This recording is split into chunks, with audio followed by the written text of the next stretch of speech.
Bem-vindos ao podcast Caos Planejado, seu programa sobre cidades. Eu sou Antônio Ling e hoje converso com Danilo Igliori. Nascido em São Paulo, capital, Danilo é economista-chefe do Grupo Zap, chairman da Data Zap, Inteligência Imobiliária e professor do Departamento de Economia da FEA USP. É PhD pela Universidade de Cambridge, onde lecionou no Department of Land Economy e foi o Adam Smith Fellow in Political Economy do Pembroke College. É fundador e membro do conselho editorial da revista acadêmica Spatial Economic Analysis, Fellow da Regional Studies Association e pesquisador do NEREUS, o Núcleo de Economia Regional e Urbana da USP, e membro do Conselho Deliberativo do USP Cidades. Danilo tem diversas publicações nacionais e internacionais em revistas acadêmicas, assim como projetos de consultoria no setor privado e no setor público, tanto no Brasil quanto lá fora. Sejam bem-vindos e obrigado por ouvirem a 29ª edição do nosso podcast.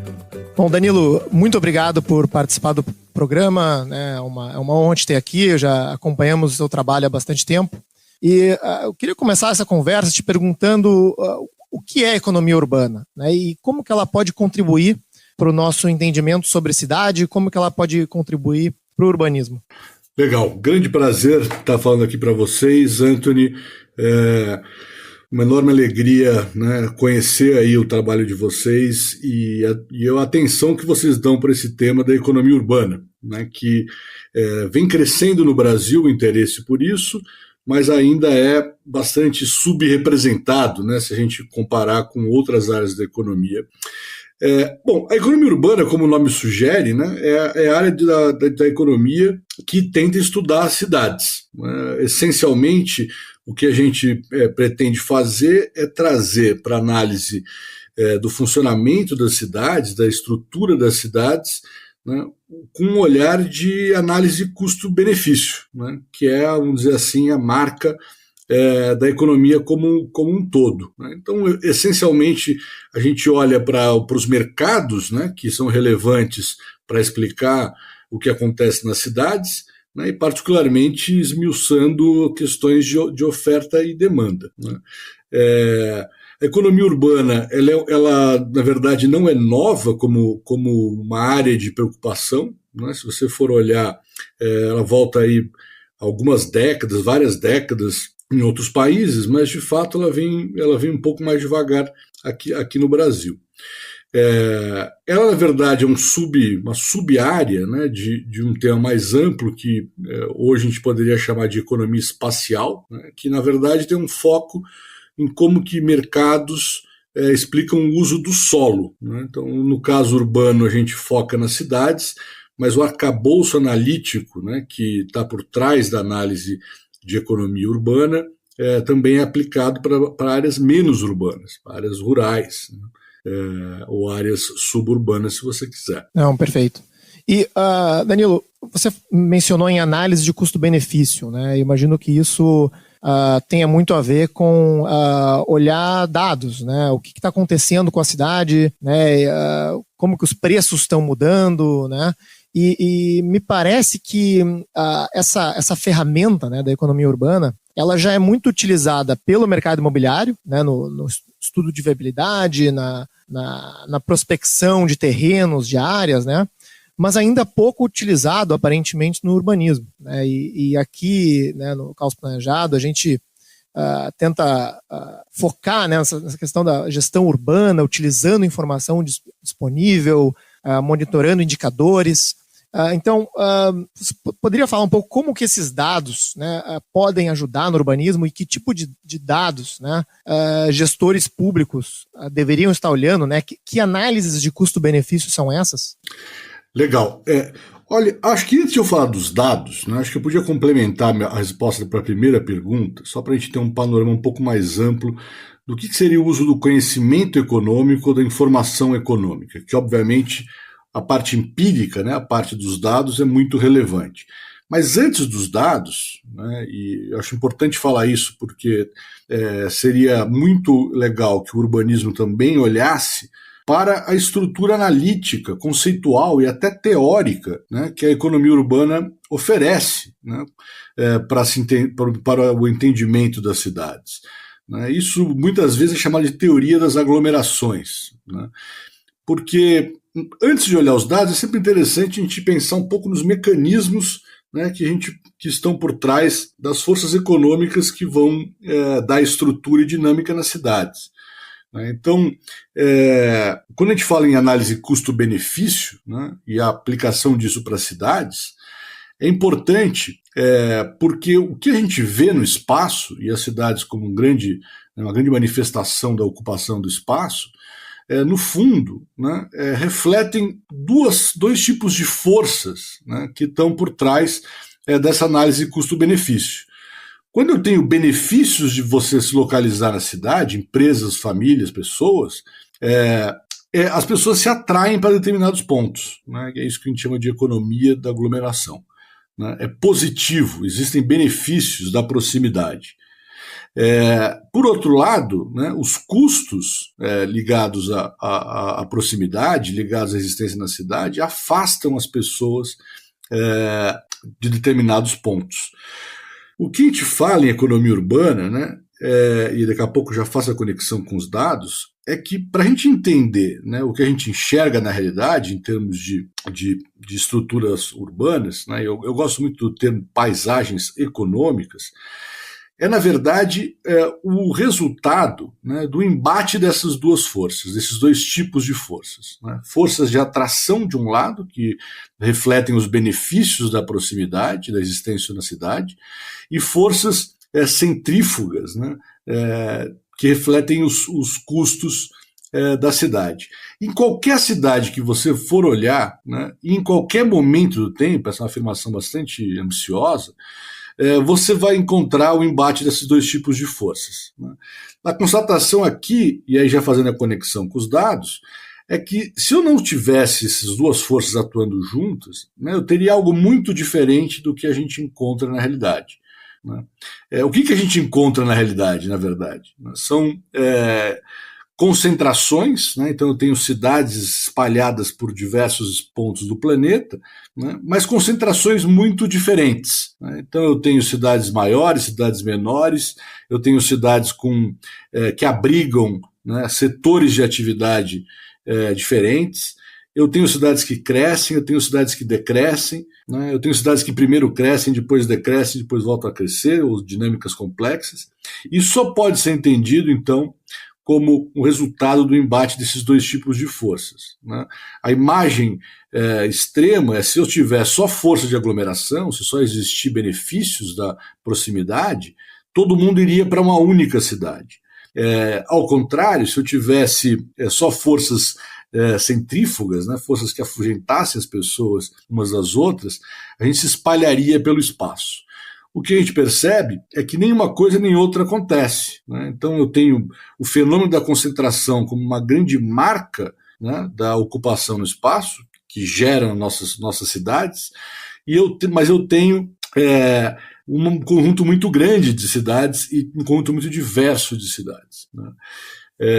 Para completar essa história, eu já falo um pouco mais especificamente de dados, as cidades se conectam, né, formando sistemas urbanos.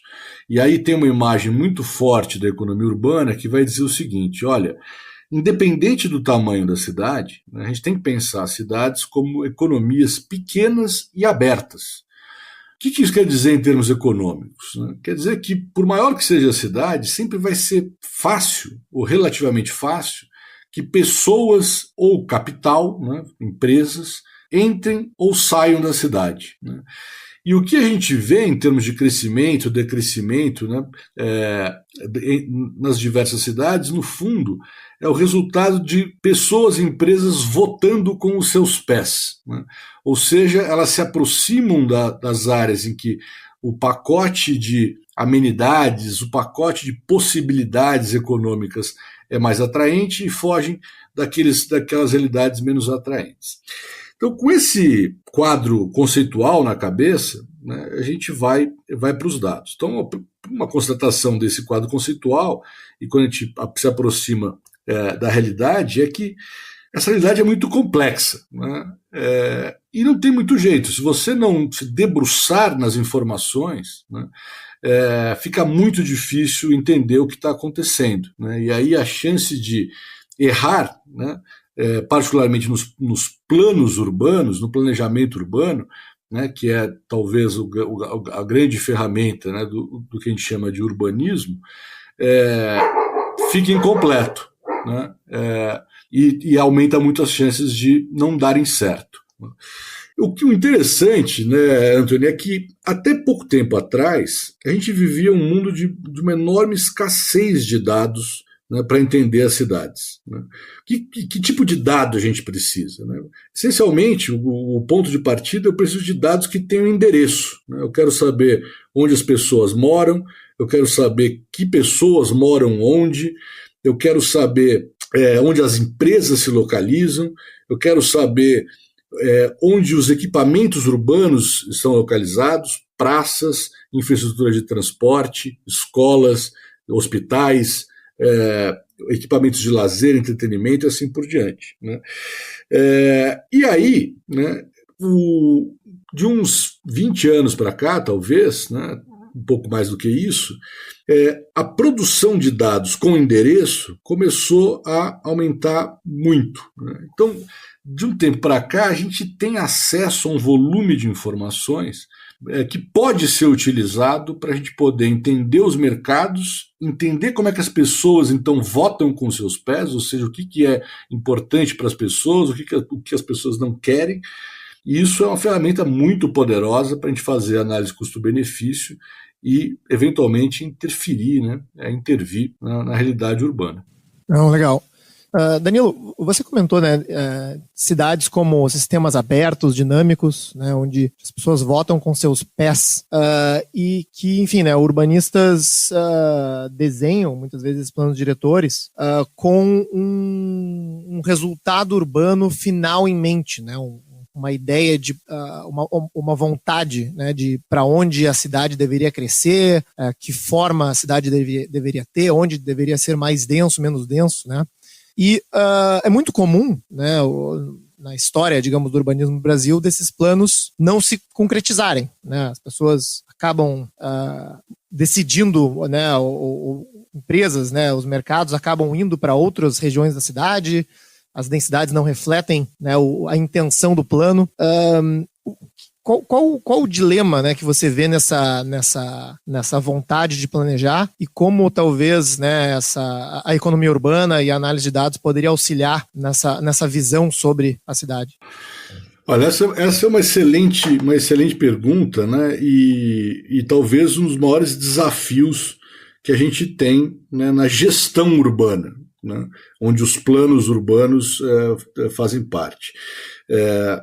Acho que primeiro tem duas constatações, né? Assim, a primeira delas é que as pessoas respondem a incentivos. Né? Então é muito difícil a gente antever, né, todos os comportamentos e as respostas que as pessoas vão dar. Né? Então a complexidade da realidade urbana, né, seja no espaço, seja no tempo, ela nos, né, dá uma lição de humildade. Né? Então, isso não é só no caso brasileiro, não, viu, Antônio? Se você for olhar a história do planejamento urbano, particularmente no caso da Grã-Bretanha, que eu conheço melhor, mas não é só lá também, a gente vai ver que a ambição, né, de controlar os resultados, né, das escolhas das pessoas de uma forma muito ampla, ela, via de regra, vai gerar erros.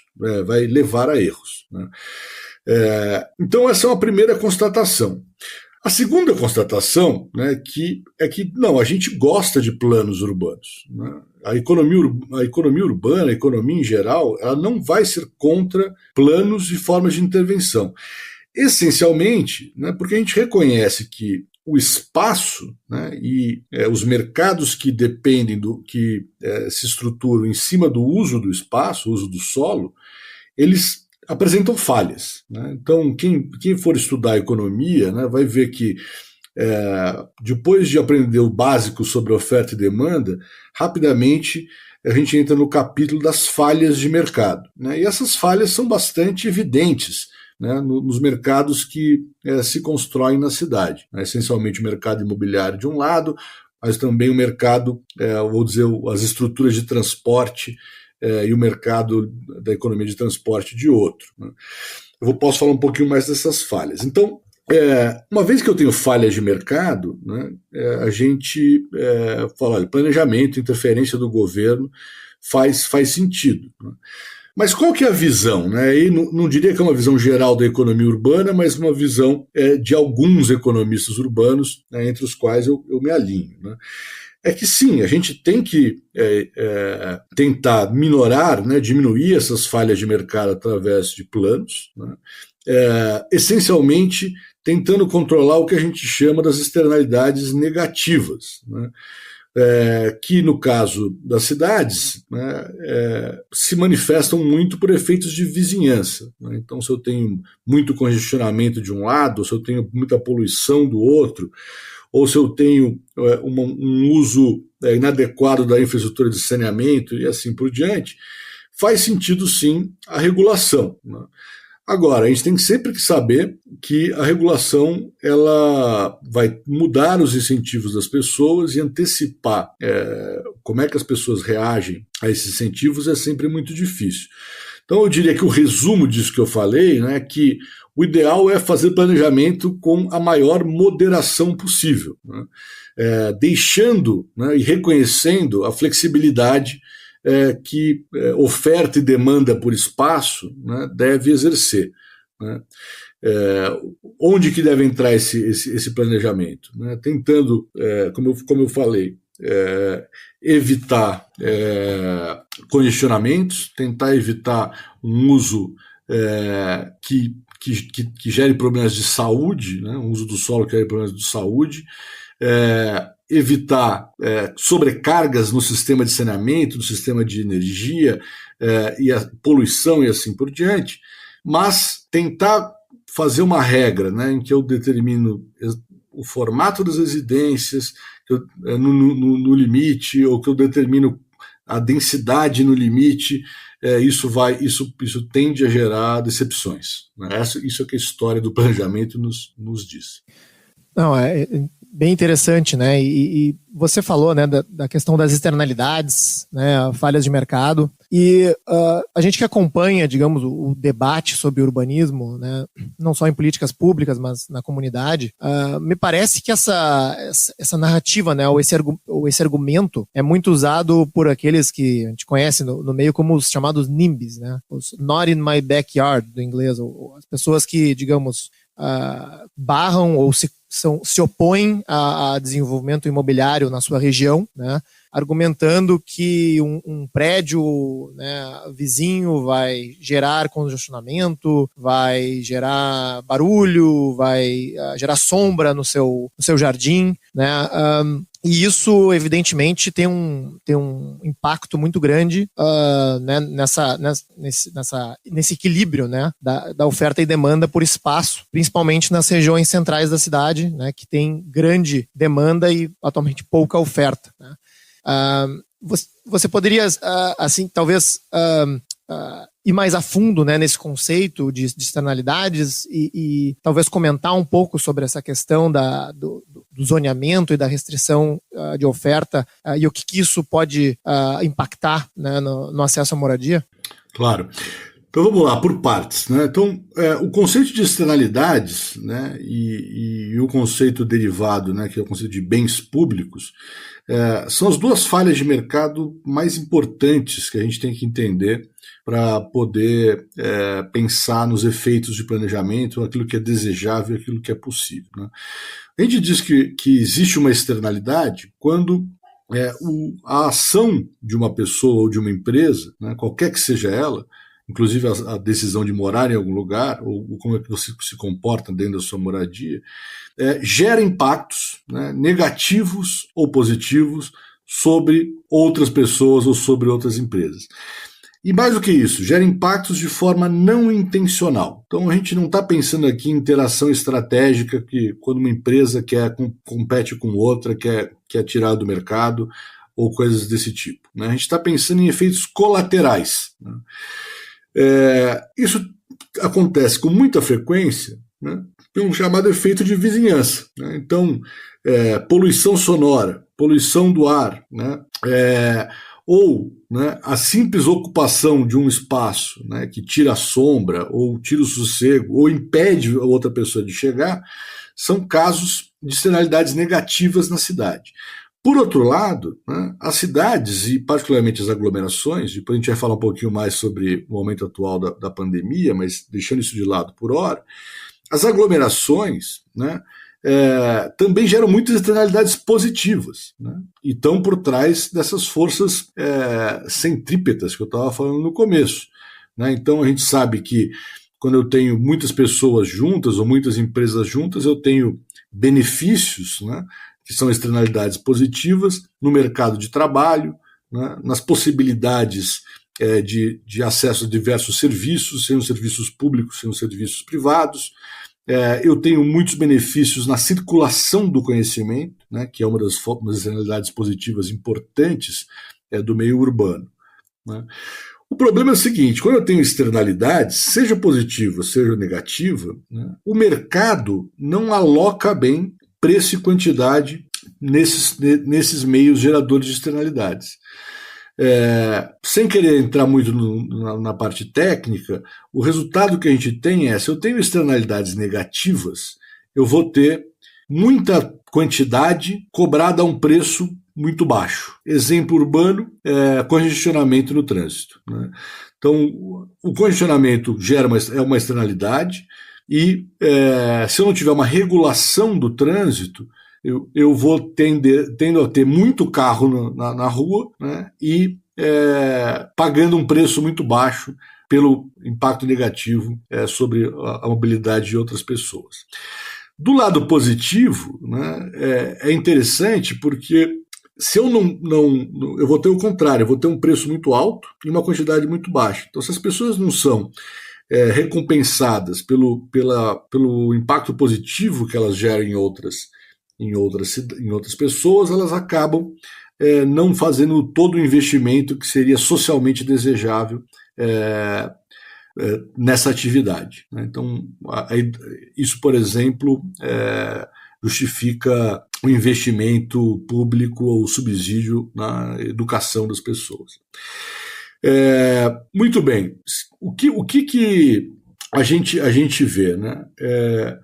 Se eu tenho um contexto, né, de ocupação do solo pré-existente, eu sempre vou ter uma questão de discutir direitos privados contra direitos públicos. Né? Então, se eu moro numa casa, né, e que vai ter um prédio do lado, e eu não gosto disso, o prédio vai gerar uma externalidade negativa para mim. A questão é como é que eu faço, como é que eu resolvo esse conflito. Né? Então, de fato, vai ter que ter uma análise de custo-benefício social para ver, olha, qual que é o tamanho do custo de uma pessoa que está sendo impactada frente, né, ao benefício gerado talvez por muitas outras pessoas. Isso não tem jeito. A gestão do espaço sempre vai gerar uma questão de conflito de direitos. Né? Tipicamente o mercado faz a gestão disso através, né, de compra e venda de terrenos. As pessoas sempre vão poder mudar. Pode ser para alguns mais justo, para outros menos justos. E essa é uma das típicas questões sociais que a gente tem que gerir através, né, de planejamento urbano.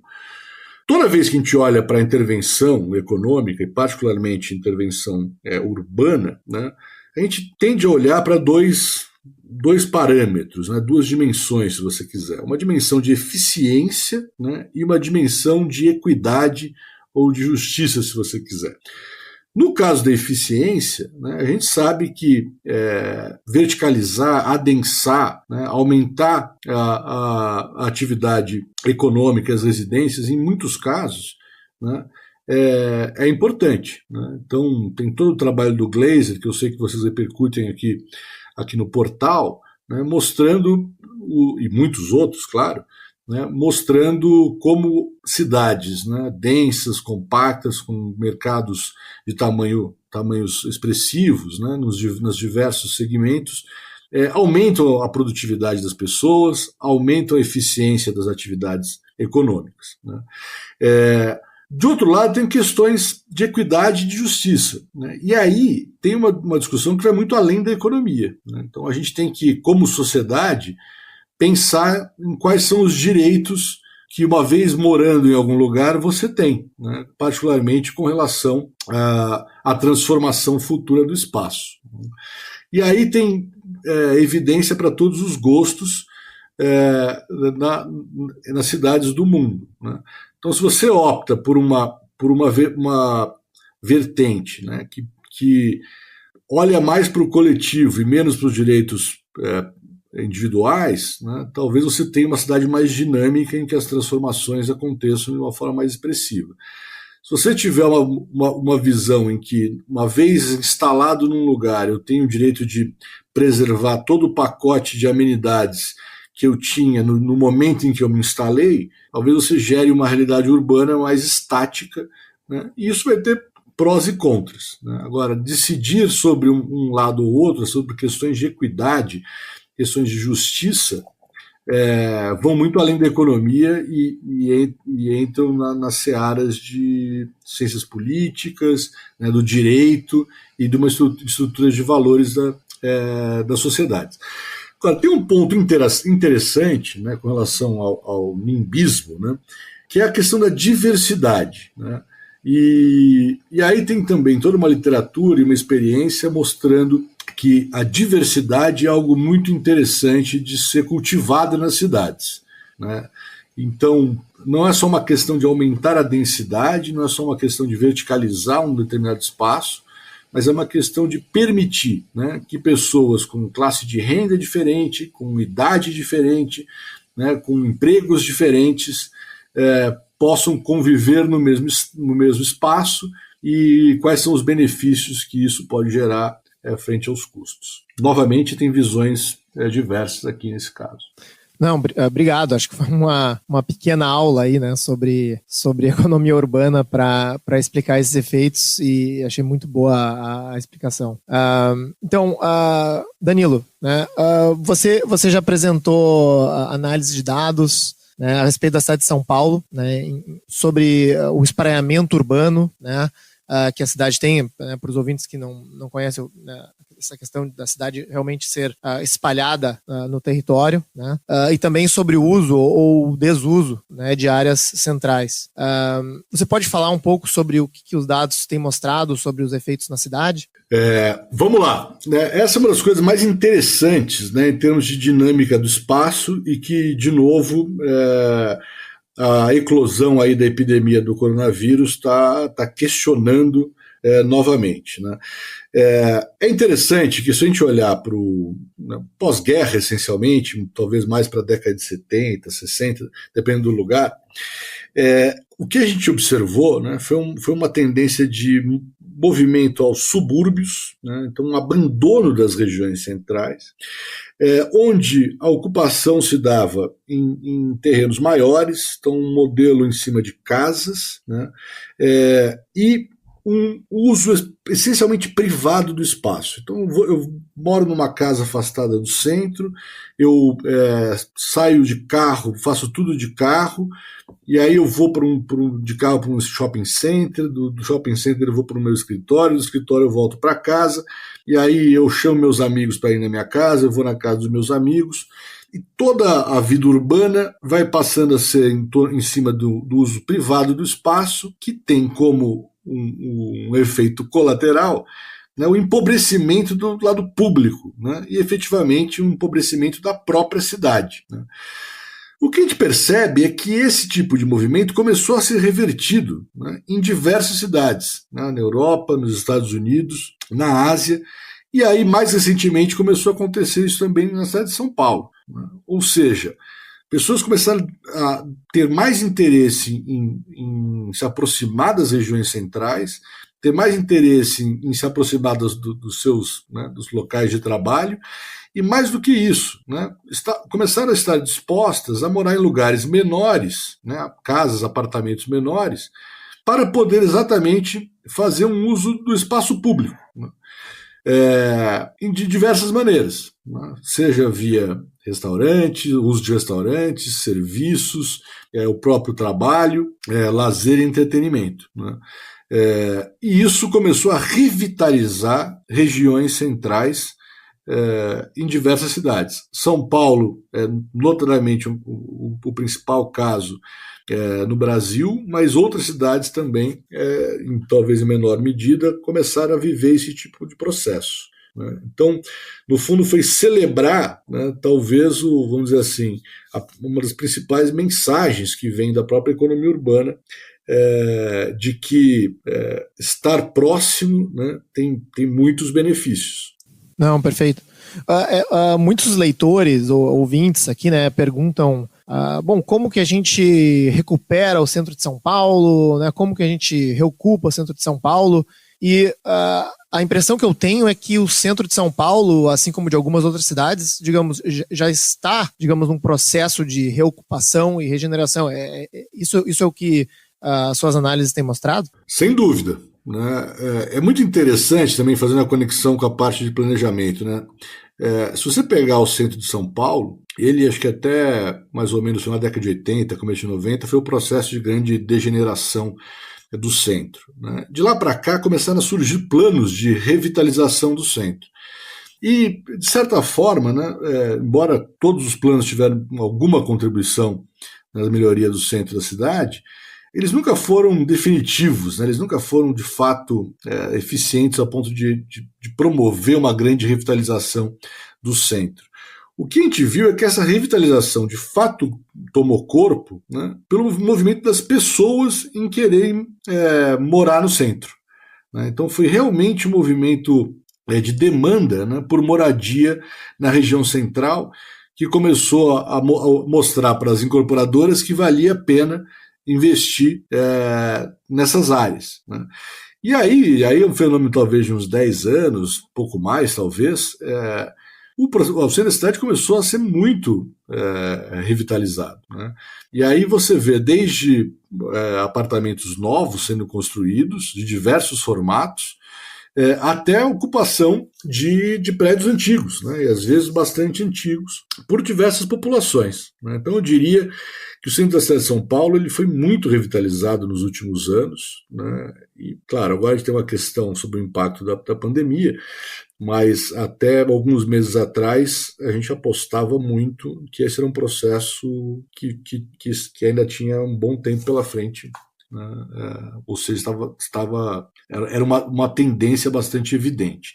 Não, perfeito. E Danilo, num podcast recente do Imobcast, né, você comenta que essa reocupação dos centros, né, está relacionada ao que a gente chama hoje de um processo de gentrificação, né, que, enfim, a gente costuma definir aqui como uma substituição de moradores de rendas mais baixas por moradores de rendas mais altas, né? Mas que isso seria fundamentalmente positivo, né? Embora essa palavra tenha hoje no debate, digamos, sobre urbanismo, uma conotação quase que estritamente negativa, né? Você poderia comentar a respeito disso, né? Como que isso seria positivo ou como que isso pode explicar o processo de valorização das áreas centrais? Olha, gentrificação, né, na verdade, assim, tem muitos aspectos, né? Então, eu diria assim que a gentrificação ela não é nem um bem em si, nem um mal em si, em todos os casos, né? Mas o que eu estava dizendo é o seguinte: quando uma área ela começa a ser atrativa, né, não tem jeito, você vai ter competição por espaço, né? Então, quando a gente observa um processo de gentrificação, no fundo, eu estou observando o resultado daquela minha história lá do início da nossa conversa, né? Eu tenho forças de atração operando, né, e poucas forças de repulsão. Ou seja, tem muita gente querendo ocupar o espaço, que é sempre limitado, né? E uma característica do mercado imobiliário, do mercado habitacional, é que a demanda ela se move muito mais rápido do que a oferta, né? A oferta tipicamente tem restrições para se expandir, né? Então, no fundo, quando a gente observa gentrificação, eu estou vendo uma área que está atraente para populações, né? E no caso da região central, era uma gentrificação relativa, vamos dizer assim, né? Porque eu tenho muitos apartamentos pequenos, muitos apartamentos antigos. Sim, estava tendo um aumento de renda porque a região começou a ficar mais atrativa. Então eu não diria que... O meu ponto não é que a gentrificação ela é essencialmente positiva. Eu acho que ela é o reflexo de uma realidade positiva, né? De uma região que está tendo sucesso em atrair pessoas. Agora, o que eu acho importante, né, e volta de novo a uma das suas perguntas, é que o combate à gentrificação eu acho que é muitas vezes errado, né? Então, você querer impedir, né, que haja uma substituição da população em determinadas áreas tem que ser feito com bastante cuidado, né? Porque da mesma forma que pode ser injusto algumas pessoas não terem condições de ficar mais num lugar e terem que sair, também pode ser pensado como injusto impedir que pessoas que queiram entrar num lugar não consigam. Então entra de novo na nossa dupla dimensão da política pública, em que eu tenho eficiência de um lado e equidade do outro. Agora, a questão mais importante para mim nesse tipo de discussão não é necessariamente se está tendo gentrificação ou não, né? É como é que eu garanto, né, moradia decente, ser do ponto de vista das características construtivas, ser do ponto de vista de localização, para populações de menor renda, né? Eu acho que essa é a grande discussão. E aí, em áreas gentrificadas, eu posso ter espaços para habitação de interesse social, né? Isso, para mim, é algo muito claro, né? E a gente vê iniciativas nessa direção. Então, o tal nimbismo, né, que, de novo, a gente tem que ter alguma ponderação para entender também aqueles que não querem ver seus espaços, seus entornos, né, suas vizinhanças transformadas, mas que, na minha opinião, via de regra, ele é negativo. Ele tem que dar espaço para a diversidade, que eu estava falando um tempo atrás. E aí não tem muito jeito, né? Se eu quero ter diversidade em espaços de alta demanda, eu vou ter que ter também alguma intervenção, né, do governo, né, permitindo talvez algum subsídio, né, alocando espaços para habitações voltadas para pessoas que têm rendas menores, né. Então, acho que demonizar, né, ou simplesmente falar, olha, a gentrificação não tem problema nenhum, é muito simplista, né. Eu acho que a gente tem que reconhecer que gentrificação reflete saúde de um espaço, de certa forma, e por outro, a gente tem que garantir moradia decente para as pessoas em qualquer contexto. Danilo, fazendo um comentário, né, a respeito dessa visão, né, e voltando aí ao conceito que você falou, né, de cidades como organismos dinâmicos, né, me parece assim que a gente vai ter bairros, né, ou regiões que estão sofrendo valorização e gentrificação, assim como outras regiões da cidade que podem estar sofrendo desvalorização ou o inverso disso, né? Alguns chamam aí de filtering, né, ou filtragem, né, onde edifícios que estão se desvalorizando estão substituindo seus moradores de rendas mais altas por rendas mais baixas, né? Como foi a própria história do centro de São Paulo ou de outras cidades anterior a, né, esse processo. E que talvez o papel da gestão urbana é justamente permitir que as pessoas tenham acesso à cidade de uma forma ampla, né, e não olhar para um bairro ou até para uma unidade de moradia de uma forma estática, né, como se a renda daquela unidade tivesse que se manter constante ao longo do tempo, né. Não sei como é que você observa essa questão. Essa é uma das questões mais cruciais, né? Eu acho que a gente tem que dar um passo atrás, né, e entender assim, a relação entre desigualdade e cidade, né? Então, infelizmente, né, o mundo que a gente vive é um mundo extremamente desigual, né? Então, o problema fundamental na história é as desigualdades de renda das pessoas, né? Então, a gente tem um limite de como que a cidade pode ajudar a resolver este problema, né? Então, talvez desse um outro podcast, mas a gente tem um problema muito importante, que é um problema, né, histórico, no Brasil particularmente dramático, né, de enorme desigualdade entre as pessoas, né, desigualdade de renda, fundamentalmente.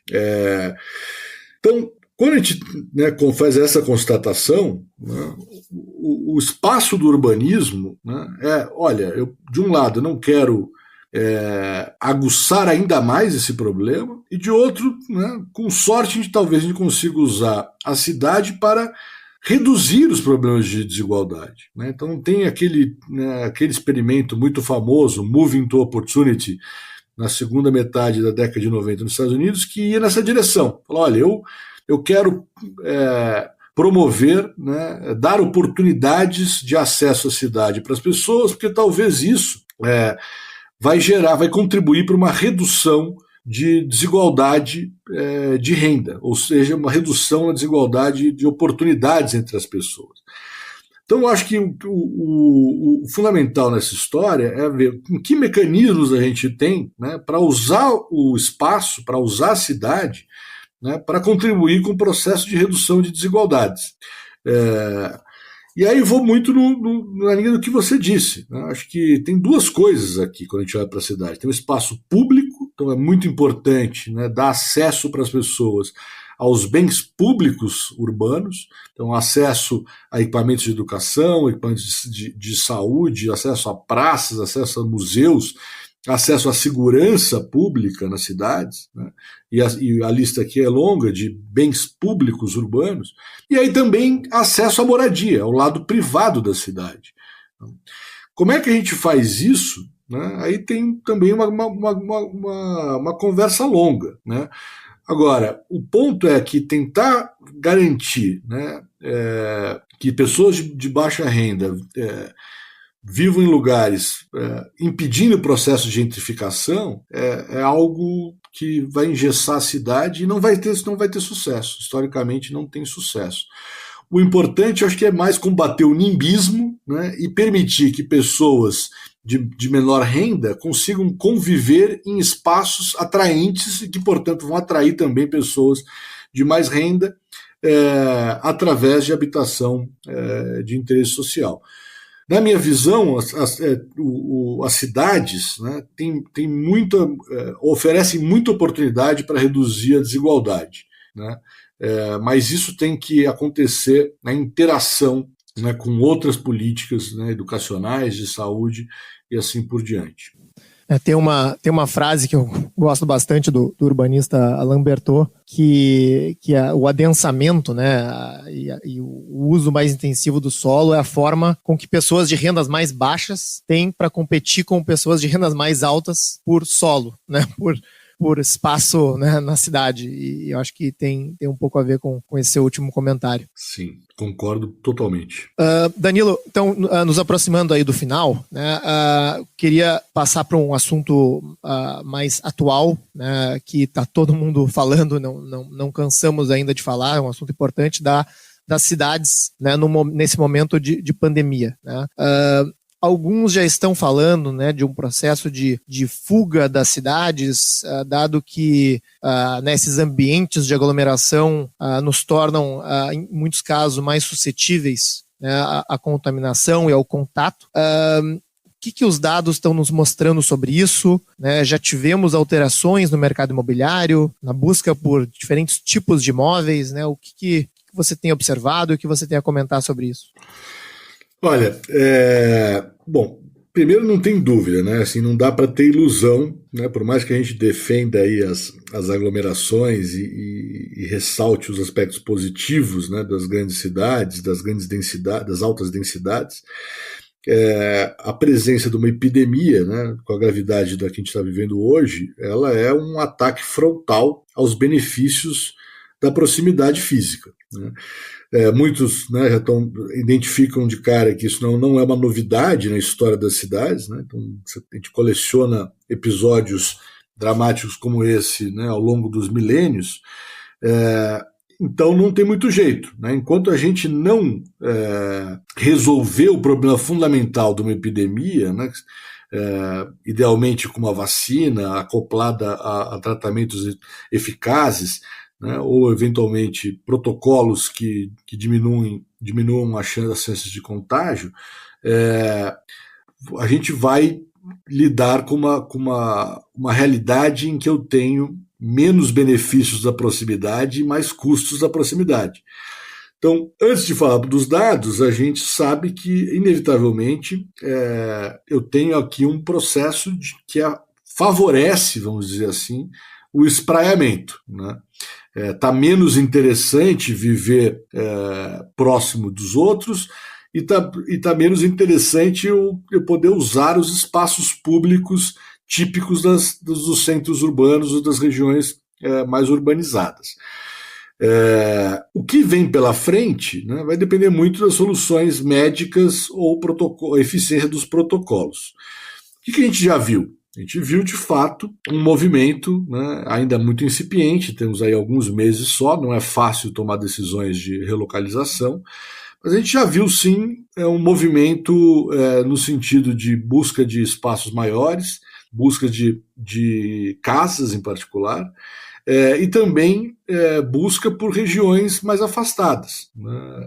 Então, pegando aí o caso do estado de São Paulo, a gente viu um aumento na procura por cidades médias, não tão distantes, né, mas, da capital, mas um aumento da procura por cidades médias, sim.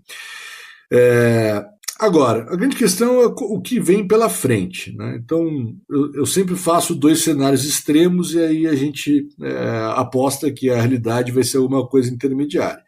Acho que um cenário extremo, né, do lado de manutenção da realidade encontra-se uma vacina rapidamente, medicamentos também rapidamente, e o custo da epidemia, de conviver com essa epidemia, baixa muito. E aí, mesmo assim, eu acho que existirão mudanças, a gente pode falar um pouco delas, mas a gente terá a possibilidade de basicamente continuar com as tendências que a gente tinha pré-pandemia.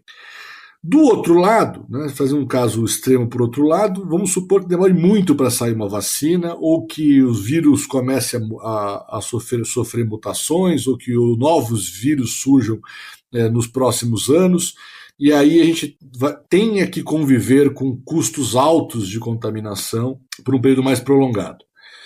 Nesse caso, eu vou ter a necessidade, né, de rearranjar a distribuição da população.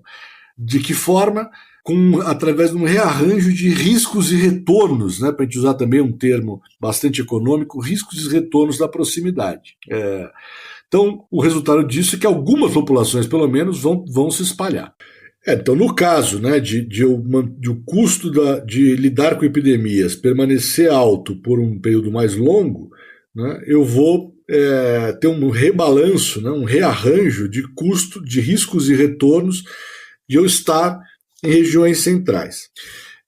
Provavelmente a gente vai ter alguma coisa intermediária em que esse custo cai ao longo do tempo, mas ele pode demorar mais ou menos, né, dependendo aí dos avanços médicos, essencialmente. No caso, né, de eu ter esses avanços médicos acontecendo de uma forma mais rápida e mais eficiente, eu diria que as mudanças que a gente vai ver, né, vão ser mais no caminho das possibilidades do que das necessidades.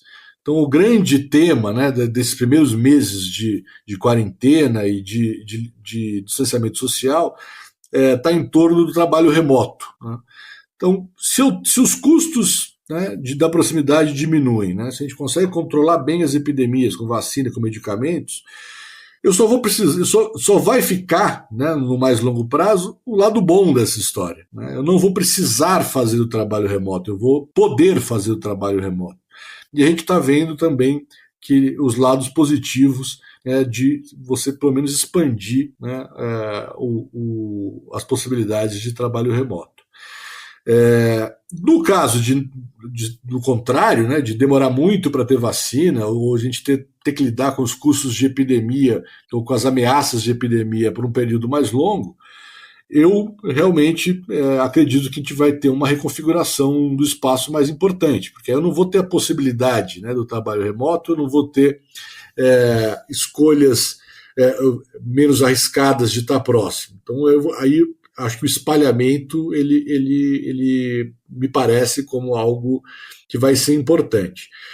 Toda uma questão, a gente faz essa análise, além de pensar, né, nas soluções médicas, a gente tem que pensar também nos horizontes temporais, né? Então, nesse momento, vale olhar também para o que aconteceu ao longo dos milênios, quando a gente tem grandes epidemias. Sempre que o custo baixa, né, as pessoas se reaproximam, né? É muito forte né, a força de aproximação, o desejo de estar perto. Então eu tenho benefícios econômicos, mas eu tenho benefícios não econômicos também da proximidade, que são muito fortes e que permanecem ao longo dos milênios, né? Então essa epidemia aqui nos parece muito importante, e de fato mas se a gente olhar para outras grandes epidemias, né, e que particularmente atacaram as cidades, como a peste negra na Idade Média ou a gripe espanhola, que é muito citada, a hora que elas são controladas, pode demorar mais ou menos, os movimentos de aproximação eles voltam, né? Então, tudo uma questão de a gente pensar aqui nos horizontes temporais. Agora, mesmo num cenário, né, mais pessimista, em que a gente vai ter que conviver com um custo alto da proximidade, tem coisas que a gente não consegue imaginar, e aí também a gente conecta com o início da nossa conversa, do planejamento, né? Então, pensar que eu tenho, né, um custo mais alto por conta das chances de contaminação e do risco de doença, eventualmente morte, vai afugentar um monte de gente. Afugentar gente de um espaço que tem infraestrutura e que tem moradia. Então o preço deve cair. E aí, né, vai afugentar gente de espaços que já tem infraestrutura, que já tem moradia, né? Esses espaços vão ficar vazios? Muito provavelmente não, né? Vão ter outras populações que vão se beneficiar talvez de um preço mais baixo num primeiro momento e vão topar correr o risco para ocupar esses espaços. E aí tem teoria e hipótese para todo lado, né? Uma delas que está ganhando um corpo é que a cidade se rejuvenesce nesse contexto. Então, talvez para pessoas um pouco de mais idade, né, ou com famílias, tal, o risco não compense. Mas talvez para pessoas mais jovens esse risco passe a compensar. E aí eu tenho um rejuvenescimento das cidades, das áreas centrais. Tem hipótese para todos os lados, né? Então, a história e a economia, né, elas apontam para uma grande resiliência, né, da proximidade física, né, como algo que define sociedades humanas. Às vezes, né, e como estamos vivendo agora, essa proximidade ou o desejo dessa proximidade ele é atacado frontalmente, né, pelo fenômeno de uma epidemia. Mas as pessoas vão sempre tentar ficar próximas, com mais ou menos dificuldade. Agora, tem um negócio muito interessante, né, que eu já chamei aqui em outros eventos que eu participei, da cidade virtual que está emergindo, né?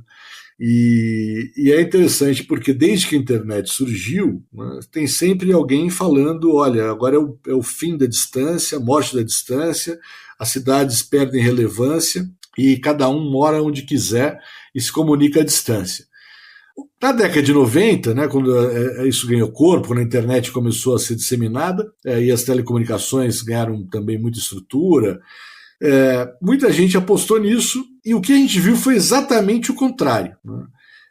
As pessoas, podendo se comunicar à distância, optaram por não fazer isso, quer dizer, se comunicam à distância para valer, mas isso não implicou no afastamento físico das pessoas.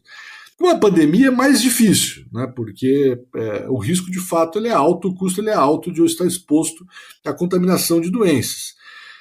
Mas mesmo assim eu arriscaria dizer que vai ter sempre uma tendência latente na reaproximação das pessoas, né, e o que, num cenário um pouco mais otimista, o que a gente vai ver é que assim que o custo baixar, a gente vai fazer uma combinação mais interessante, né, da chamar a cidade virtual com a cidade real. Não, perfeito, Danilo. E gostei muito, né, do nosso fechamento com um tom positivo em relação às cidades, né? Nós que gostamos tanto desse tema e dessa vida urbana.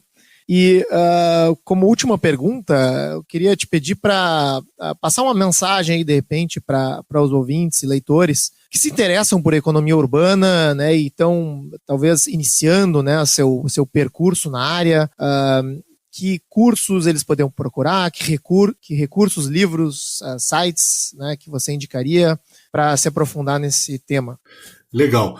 Eu vou me permitir e vou dividir aqui a minha palavra final para dois públicos. Para o público dos interessados em economia urbana e para o público dos urbanistas e gestores urbanos, se você me permitir, e aí vou voltar ao tema dos dados também. Olha, economia urbana, né, a gente está num excelente momento, né, tem não só mais pesquisadores, né, na área de economia surgindo, mas tem cada vez mais dados, né, para a gente trabalhar e possibilidades computacionais para a gente trabalhar as realidades complexas que são as cidades. Então eu diria que para quem tem interesse em economia, a área de economia das cidades, né, ou economia urbana, é uma das áreas mais promissoras, né, não só no sentido de oferecer desafios acadêmicos, né, teóricos, conceituais, empíricos, mas também uma das áreas que tem mais poder de impactar a realidade das pessoas. Para quem já tiver, né, uma formação em economia, né, e quiser olhar para algo mais avançado, né, tem a associação, né, de economia urbana, chamada Urban Economics Association, que reúne os craques, né, da profissão. E, inclusive, depois de amanhã, começa uma série de aulas, são 8 aulas, só com pessoas muito, vamos dizer assim, renomadas, né? A primeira aula não podia ser diferente, o Glaser é que vai dar, toda quinta-feira às 11 horas. Então, se vocês entrarem na Urban Economics Association, deve ter o link para assistir essas aulas, são 8 aulas começando depois de amanhã. Então, esse site é um site bastante interessante, porque tem as pessoas que são os expoentes, vamos dizer assim, do lado acadêmico, né? Você tem uma série de revistas interessantes, revistas acadêmicas, né? Então tem o Journal of Urban Economics, tem o Journal of Regional Science, que é uma revista interessante, tem uma revista chamada Urban Economics and Regional Science, tem as revistas de economia imobiliária, que são bem interessantes. Além disso, né, e indo um pouco além da economia propriamente dita, que é uma coisa que daria um outro podcast, Anthony, que é a interdisciplinaridade, né, onde a economia tem um papel, mas a interação com outras ciências é cada vez mais interessante. Tem alguns institutos, né, de pesquisa interdisciplinar que são interessantes. Então, por exemplo, o Mansueto Institute of Urban Studies da Universidade de Chicago é muito, muito bom, muito legal. Tem um departamento que eu gosto muito, que é o departamento de Wharton, de Real Estate, que tem uns economistas urbanos trabalhando por lá também. Então tem muito material, né? O que não falta hoje é material. E ainda para o pessoal, então, para quem tem interesse de começar a estudar isso e se eventualmente dedicar uma carreira a isso, tem muita oportunidade interessante, né, de trabalhar com os dados, né? Deixa eu falar um pouquinho mais dos dados. Então, eu em algum momento aqui da nossa conversa falei, até pouco tempo atrás a gente não tinha muitos dados, agora a gente tem uma abundância de dados. Então, o dado georreferenciado, né, o dado com endereço, hoje ele vem de todas as partes, desde das pesquisas mais tradicionais, né, do pesquisador que vai lá e faz questionário e pergunta para as pessoas onde elas moram, onde elas trabalham, o que elas fazem, até dados que vêm de satélite, né, os dados de imagens, são dados muito interessantes, os dados que cada vez mais estão sendo disponibilizados dos celulares das pessoas, então, que mostram onde é que as pessoas vão, e dados de sensores, né? Então a gente tem um conjunto de dados muito interessante. Tem uma série de modelagens interessantes para fazer, para trabalhar a cidade. Então tem toda uma área computacional de economia das cidades, e também a gente não teve oportunidade, mas em algum outro momento, se você me chamar aqui, eu volto para falar um pouco do meu grupo de pesquisa lá no DataZap, né, que a gente faz muito a fronteira entre ciência da computação e economia. Então, para trabalhar com economia urbana não falta oportunidade hoje, né? E aí eu queria pegar e elaborar um pouquinho mais para a gente encerrar a história do gestor público, né, do urbanista e a relação com os dados. Existe de fato, né, uma restrição, é cada vez menor, é verdade, mas ainda existe de fato uma restrição, né, de gestores públicos, de urbanistas, de enfrentarem, né, a realidade empírica para valer, né? Entender que olhar para a evidência, né? Olhar para aquilo que dá certo, fazer análise estatística de dados, fazer avaliação de políticas públicas baseadas em dados, é algo fundamental, né? Não tem nada de trivial fazer planejamento urbano, não tem nada de trivial fazer a gestão urbana. Se a gente faz isso ainda não olhando para os dados, né, não olhando para as evidências e fazendo uso da mais avançada caixa de ferramentas de análise de dados, as chances das políticas darem errado aumentam muito, né? Mesmo usando todas essas técnicas, mesmo fazendo uso desses dados, ainda nada está garantido, né? Mas não existem motivos para dispensar a análise sofisticada e ampla das informações que estão disponíveis, né? E a boa notícia é que não é caro fazer uso dessas informações, né? É muito mais caro resolver outros problemas urbanos, né? Particularmente o lado físico da infraestrutura urbana, né? Investir em transporte, saneamento, energia e tudo mais, do que investir no conhecimento que já está disponível, né, e que pode ser amplamente utilizado pelos gestores e planejadores urbanos, né? Então, acho que essa é uma bandeira que o Caos Planejado está correto em levantar e que tem todo o meu apoio. Danilo, muito obrigado pela entrevista, pela participação. Se você tiver qualquer palavra final, eu só queria te agradecer e deixo com você para finalizar a nossa conversa. Não, o prazer foi meu, Anthony, eu gostei muito. Gostaria de te parabenizar por essa iniciativa, realmente muito, muito relevante. A única coisa que eu queria deixar então como mensagem final é incentivar as pessoas a virem estudar economia urbana e optarem por desenvolver uma carreira nessa área. Eu acho que existe muita oportunidade, é uma área que, embora tenha crescido interesse, ainda é muito carente de bons profissionais. Tem muito espaço, tem espaço no setor público, tem espaço no setor privado, tem espaço na academia, né? Então, jovens que estejam pensando o que fazer da vida, eu acho que olhar com carinho para a gestão da cidade, num caso mais geral, e para a economia urbana, particularmente, é uma excelente ideia. Perfeito. Muito obrigado, Danilo. Esse foi nosso 29º episódio, onde conversamos com Danilo Igliori, uma realização em parceria com o Arc Futuro. Você pode encontrar os links para os artigos citados ao longo da conversa na descrição desse podcast. Agora você pode apoiar o Caos Planejado. Visite caosplanejado.com para conferir nosso site e faça uma doação para nos ajudar a levar essa conversa a um número ainda maior de pessoas, com novos conteúdos e em formatos cada vez mais acessíveis. Seja um apoiador premium e tenha acesso ao nosso grupo exclusivo no WhatsApp, a nossa biblioteca virtual com centenas de artigos, descontos em cursos e eventos, sorteios e mais. Nossa edição de som é feita pelo Cristiano Botafogo. Obrigado por ouvir o podcast Caos Planejado e espero vocês no nosso próximo episódio.